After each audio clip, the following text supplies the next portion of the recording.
তোমাকে বেরোতে দেয় না।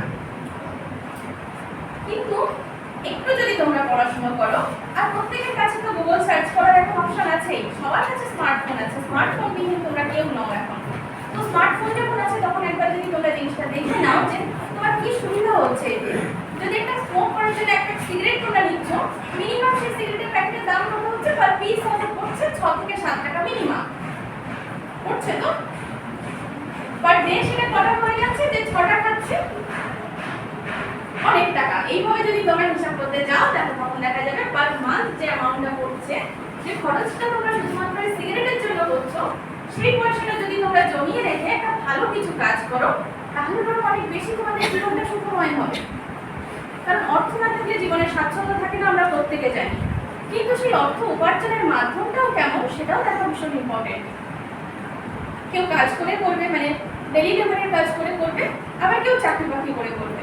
কিন্তু চাকরিতে যে ছেলেটা হয়তো প্রচুর অর্থ উপার্জন করেছে, কিসে না পলিটিক্যাল কোনো একটা কি বলবো, বিভিন্ন আজকাল যে পার্টিগুলো আছে তার সাথে যুক্ত থেকে সে অনেক পয়সা উপার্জন করতে সক্ষম হয়েছে, কিন্তু সমাজ কি তাকে সম্মান করে?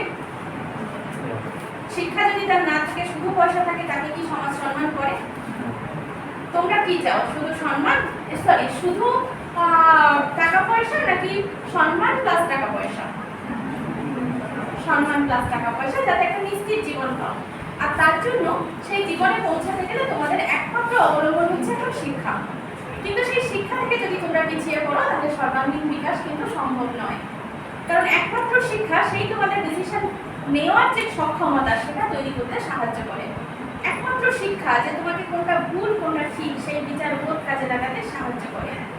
আর এখন তোমাদের কাছে আরো বেশি সুযোগ সুবিধা, কেননা হয়তো কোনো একজন টিচারের ক্লাস করতে ভালো লাগছে না, হয়তো তার বোঝানোর টেকনিকটা ভালো লাগছে না, তখন তোমরা ইন্টারনেট ব্যবহার করার সুবিধা পাচ্ছ, সেখান থেকে তোমরা ক্লাস করতে পারছো। অনলাইন বিভিন্ন প্ল্যাটফর্মগুলো আছে, সেখান থেকে ক্লাস করতে পারছো।